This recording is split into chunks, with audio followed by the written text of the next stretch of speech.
तो हेलो मेरे प्यारे बच्चों, कैसे हो आप लोग। उम्मीद करते हैं आप लोग मस्त होंगे, स्वस्थ होंगे और अच्छे से मन लगाकर प्यारे बच्चों अपने अपने पढ़ाई में व्यस्त होंगे। तो प्यारे बच्चों क्लास को शेयर कर दीजिए अपने अपने भाइयों के पास, दोस्तों के पास, बहनों के पास, जहाँ शेयर करना है कर दीजिए, क्योंकि आज हम पढ़ने जा रहे हैं अब तक दर्पण में साबित करके R/2F या F/R/2, यानी कि हम इस फॉर्मूले को कहते हैं बाबू फोकस दूरी और वक्रता त्रिज्या में संबंध। अर्थात हम हिंदी में कहने का मतलब हो गया, या फिर हम इसको ऐसे भी कह सकते हैं, ये दोनों फॉर्मूला में कोई अंतर नहीं है, ठीक है ना। तो चलिए स्टार्ट करते हैं।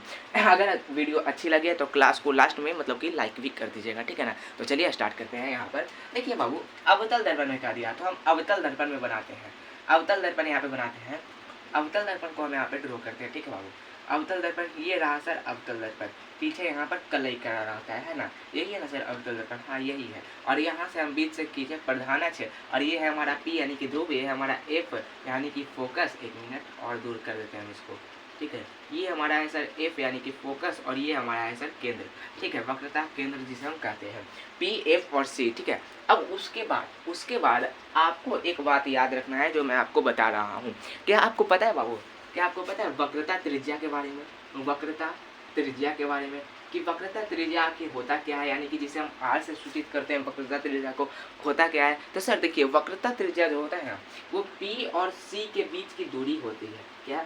P और C के बीच की दूरी होती है। अर्थात हम ऐसे कहें, सिंपल भाषा में कहें तो ध्रुव और केंद्र के जो बीच की जो दूरी होती है उसी को हम सर वक्रता त्रिज्या कहते हैं, ठीक है। तो हम यहाँ से यहाँ तक की दूरी को हम लिख देते हैं R, ठीक है। P और C के बीच की दूरी को हम क्या लिख देते हैं, दिस इज R, यानी कि वक्रता त्रिज्या, इसे हम वक्रता त्रिज्या लिखते हैं। अब उसके बाद आपको याद रखना है कि आपको पता है बाबू फोकस दूरी क्या है। क्या आपको पता है फोकस दूरी क्या है? फोकस दूरी सर, फोकस दूरी को हम कहते हैं F, छोटा f से सूचित करते हैं। फोकस तो बड़ा F हो गया, लेकिन फोकस दूरी हम छोटा f से सूचित करते हैं। तो फोकस दूरी हम कहते हैं सर P से F के बीच की दूरी जो होती है ना सर, वही हम फोकस दूरी उसी को कहते हैं, ठीक है, उसी को हम फोकस दूरी कहते हैं। तो यानी कि सर ध्रुव, अर्थात हम इसको हिंदी में कहें सिंपल भाषा में तो हम कह सकते हैं कि ध्रुव और फोकस की जो बीच की दूरी होती है उसी को हम फोकस दूरी कहते हैं सर, ठीक है। तो देखिए, यहाँ से लेकर के यहाँ तक की दूरी को हम छोटी f लिख सकते हैं, यानी कि फोकस दूरी लिख सकते हैं। यहाँ से लेकर के यहाँ तक की दूरी है ना, यहाँ से यहाँ तक की दूरी को हम छोटी f यानी कि फोकस दूरी लिख सकते हैं। तो आई होप ये आपको समझ में आया होगा। वक्रता केंद्र क्या है सर, वक्रता त्रिज्या क्या है। तो सर वक्रता त्रिज्या ध्रुव और मतलब कि ध्रुव और सर वक्रता केंद्र के बीच की दूरी को ही हम वक्रता त्रिज्या कहते हैं। और फिर फोकस दूरी क्या है, तो सर ध्रुव और फोकस के बीच की दूरी को ही हम फोकस दूरी कहते हैं। तो इसको हम ऐसे लिखते हैं, ठीक है। अब हम इसको इरेज करते हैं, अब उसके बाद यहाँ पर आपको मतलब कि अब उसके बाद यहाँ पर देखना है बाबू, ठीक है। देखिए P से C की दूरी क्या है, R, ठीक है। P से C की दूरी क्या लिखे हैं हम, R। तो यहाँ पे हम लिखेंगे कि PC बराबर यहाँ कितना है, P से C की दूरी R है।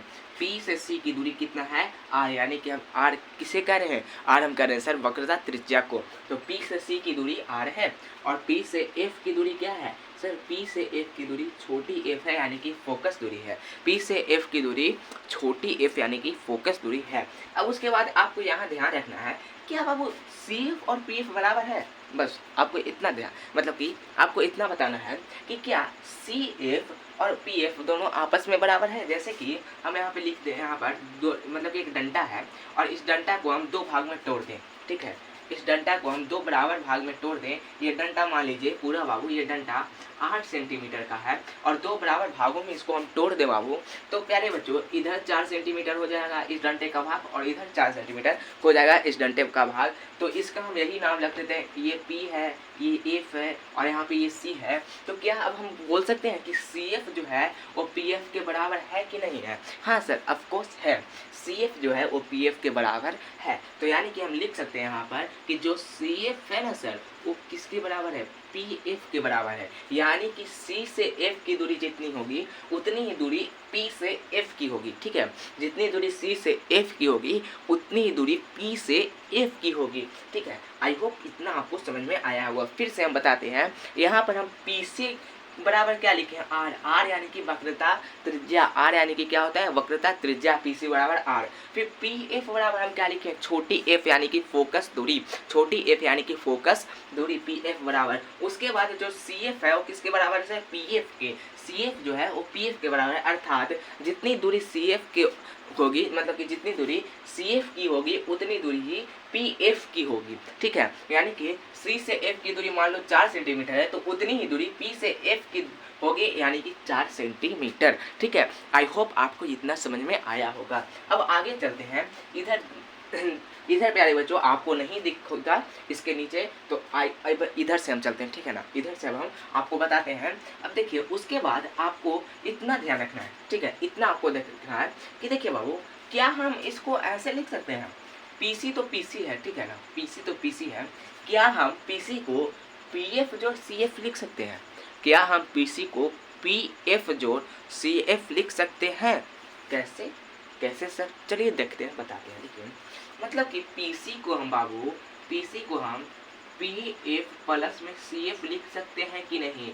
अब आपको बताना है, ठीक है। अब आपको बताना है कि PC को हम PF जो CF लिख सकते हैं कि नहीं। देखिए कैसे, कि देखिए सर, मान लीजिए यही डंडा है, ठीक है, हम आपको फिर से समझाते हैं। ये है सर डंडा, this is P, this is F, this is C, ठीक है, ये C है।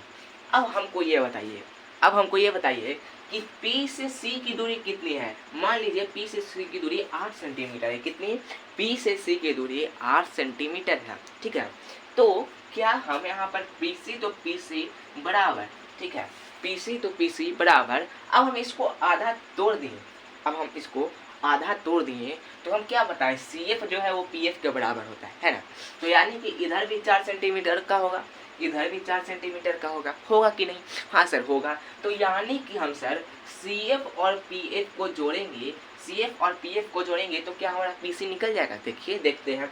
पहले तो देखिए सर, P से C की दूरी कितनी थी हमारे पास? 8 सेंटीमीटर, तो 8 सेंटीमीटर। अब उसके बाद सर हम दोनों को तोड़ दिए, आधा आधा भाग में बांट दिए, तो C से F की दूरी कितनी हो गई हमारे पास? 4, और फिर P से F की दूरी हमारे पास कितनी हो गई? 4, ठीक है। अब उसके बाद हमको करना क्या है, 8 तो 8, 4 और 4 8 है, यानी कि ये दोनों बराबर हैं। तो हाँ सर, हम इसको ऐसे लिख सकते हैं कि PC बराबर CF जोड़ PF, क्या? PC बराबर CF जोड़ PF, हम इसको ऐसे लिख सकते हैं। तो यहाँ पर हमको लिखना है PC बराबर बाबू CF जोड़ PF, ठीक है, PC बराबर CF जोड़ PF, यानी कि जब हम C से F और P से F को दोनों को जोड़ेंगे तभी हमारा P से C निकलेगा, ठीक है, तभी हमारा P से C निकलेगा। अब उसके बाद कुछ नहीं करना है, जो मान यहाँ पे है वो मान यहाँ पर भी बैठा दो। यानी कि देखिए PC का मान यहाँ पे कितना दिया हुआ है? R दिया हुआ है, तो PC के जगह पर हम R लिखेंगे, बराबर तो बराबर CF की जगह कितने दिए हुए हैं सर? CF बराबर PF दिया हुआ है,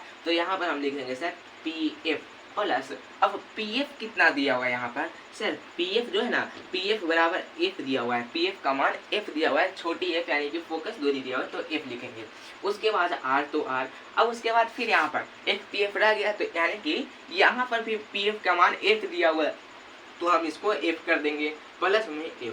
अब उसके बाद R तो R बराबर F और F, कितना F होगा सर? F और F जब जोड़ेंगे तो 2F होगा। तो पहला तो ये फॉर्मूला सिद्ध हो गया, R बराबर 2F, पहला फॉर्मूला तो सिद्ध हो गया R बराबर 2F। अब हमको चलना है दूसरे फॉर्मूले की ओर, ठीक है, ये सिद्ध हो गया। अब हमको चलना है दूसरे फॉर्मूले की ओर। तो देखिए दूसरा फॉर्मूला यहाँ पर हम लिख सकते हैं, या करके इसको इस तरफ लाइए, ठीक है, यहाँ पर हम आपको बताते हैं, या करके यहाँ पर इसको इस मतलब कि देखिए यहाँ पर जो ये है ना बाबू, R बराबर 2F, यानी कि R जो है वो 2F के बराबर है, या फिर 2F जो है वो R के बराबर है कि नहीं?